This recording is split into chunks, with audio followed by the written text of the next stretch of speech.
5ই জুলাই 2012 সাল। সময় তখন সন্ধ্যা 7:20 গোবরডাঙ্গা স্টেশনে ব্যস্ততম প্ল্যাটফর্মে অফিস ফেরত মানুষের ভিড় আর হকারদের চিৎকার। সব কিছুই ঠিকঠাক ছিল, কিন্তু হঠাৎই ভিড়ের আড়াল থেকে বেরিয়ে এলো এক আততায়ী। খুব কাছ থেকে পয়েন্ট ব্ল্যাক রেঞ্জ থেকে গুলি। লুটিয়ে পড়লেন এক ভদ্রলোক, পরনে সাধারণ শার্ট প্যান্ট, চোখে চশমা, কাঁধে ঝুলানো ব্যাগ। দেখে মনে হবে নিতান্ত এক সাধারণ স্কুল শিক্ষক। কিন্তু ওই ভিড়ের মধ্যে কেউ জানতো না যে মানুষটি আজ স্টেশনের ধুলো রক্তে ভেসে যাচ্ছেন তিনি কোনো সাধারণ মানুষ নন। তিনি ছিলেন এক জ্বলন্ত অগ্নিশিখা, যিনি একাই রুখে দাঁড়িয়েছিলেন এক সন্ত্রাসের রাজত্বকে। তিনি সেই মানুষ যিনি আমাদের শিখিয়েছিলেন অন্যায় যে করে আর অন্যায় যে সহে দুজনেই সমান অপরাধী। কিন্তু কেন মরতে হলো এই মাস্টারমশাইকে? কি ছিল তার অপরাধ? আর কেনই বা একটা সাধারণ স্কুল শিক্ষকের লাশ দেখে সেদিন কেঁপে উঠেছিল গোটা বাংলা? আজ গল্পের ক্যানভাসের পর্দায় আমরা শুনবো সেই রক্তে লেখা ইতিহাস।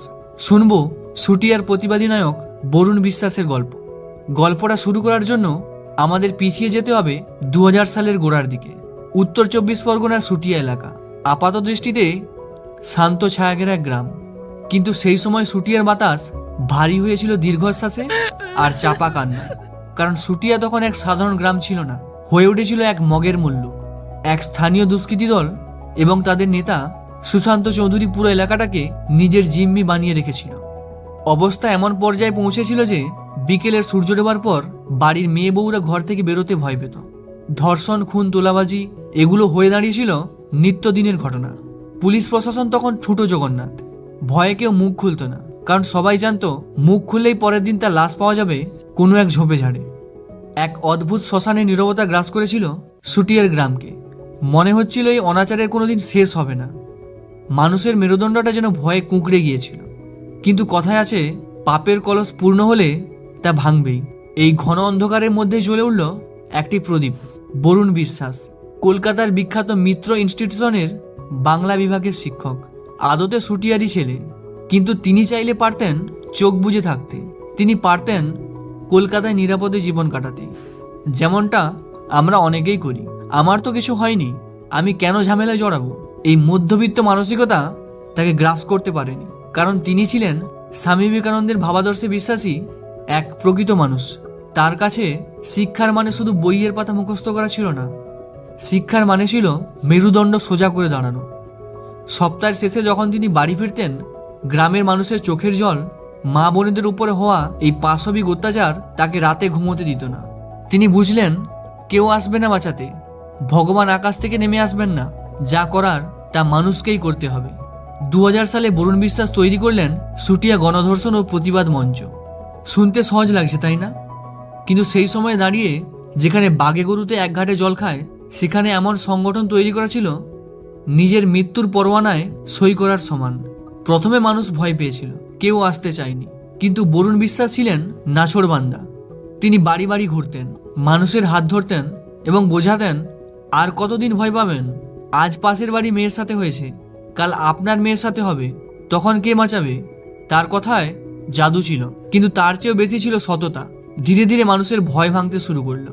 যে মানুষগুলো এতদিন মাটির দিকে তাকিয়ে হাঁটত, তারা এবার মাথা তুলে দাঁড়াতে শিখল।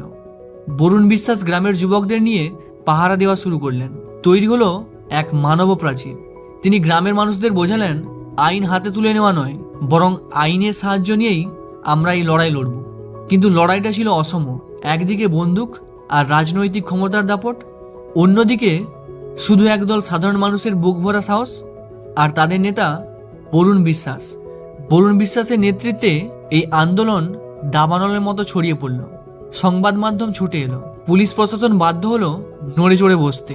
যে দুষ্কৃতীদের টিকি ছোঁয়া যেত না, তাদের একের পর এক গ্রেপ্তার করা হলো।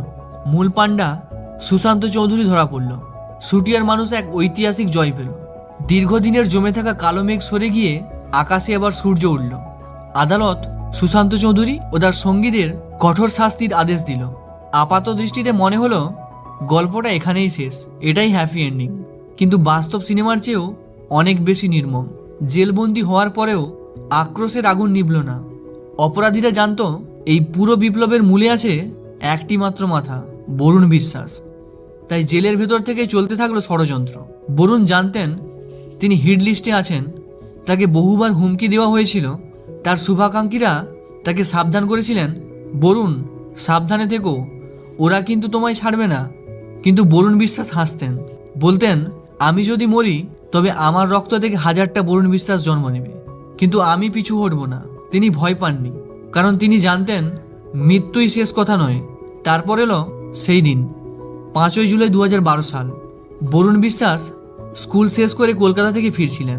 গোবরডাঙ্গা স্টেশনে নেমে তিনি বাড়ির দিকে পা বাড়াবেন। ঠিক তখনই সব কিছু শেষ হয়ে গেল। জনসমক্ষে শত শত মানুষের সামনে তাকে গুলি করে হত্যা করা হলো। আততায়ী পালিয়ে গেল, আর স্টেশনের প্ল্যাটফর্মে পড়ে রইল বাংলার এক আধুনিক শহীদের দেহ। রক্তে ভিজে গেল তার শার্ট, যে শার্টে হয়তো একটু আগে চকের গুঁড়ো লেগেছিল। খবরটা ছড়িয়ে পড়তেই স্তব্ধ হয়ে গেল গোটা সুটিয়া, গোটা বাংলা। মানুষ বিশ্বাস করতে পারছিল না যে তাদের রক্ষাকর্তা আর নেই। যে মানুষটা হাজার হাজার মানুষকে বাঁচার পথ দেখিয়েছিল, তাকেই এভাবে চলে যেতে হলো। তার শেষ যাত্রায় মানুষের ঢল নেমেছিল। কান্না নয়, সেদিন মানুষের চোখে ছিল ধিক্কার আর প্রতিবাদের আগুন। বরুণ বিশ্বাস চলে গেলেন, আজ 1 যুগেরও বেশি হয়ে গেল। কিন্তু তিনি কি সত্যি হেরে গেছেন? না, কারণ আততায়ীর বুলেট মানুষের শরীরকে শেষ করতে পারে, কিন্তু আদর্শকে নয়। বরুণ বিশ্বাস প্রমাণ করে দিয়ে গেছেন যে একজন সাধারণ মাস্টার মশাই, যার হাতে কোনো অস্ত্র নেই, তিনিও চাইলে একটা সমাজকে বদলে দিতে পারেন। তিনি আমাদের শিখিয়ে গেছেন, অন্যায়ের বিরুদ্ধে প্রতিবাদ করতে গেলে পেশি শক্তি লাগে না, লাগে শুধু একটা অদম্য ইচ্ছা শক্তি আর সৎ সাহস। আর যখনই কোথাও কোনো নারী নির্যাতিত হন, যখনই সমাজ অন্যায়ের কাছে মাথা নত করে, তখনই বরুণ বিশ্বাস প্রাসঙ্গিক হয়ে ওঠেন। তিনি শুধু ছুটিয়ার মাস্টার মশাই নন, তিনি আমাদের বিবেকের মাস্টার মশাই। বন্ধুরা, বরুণ বিশ্বাসের এই গল্প যদি আপনার হৃদয়ে একটুও নাড়া দিয়ে থাকে, তবে ভিডিওটিকে শেয়ার করে ছড়িয়ে দিন। কারণ এই নায়কদের গল্প আমাদের এবং আমাদের পরবর্তী প্রজন্মের জানা দরকার। কে জানে, হয়তো এই গল্প শুনেই আমাদের মধ্যে থেকে জেগে উঠবে আরেকজন নতুন বরুণ বিশ্বাস। দেখা হবে পরের ভিডিওতে অন্য কোনো জীবনজয়ী গল্পের সাথে। ততক্ষণ ভালো থাকবেন আর অন্যায়ের বিরুদ্ধে সর্বদা সোচ্চার হবেন। নমস্কার।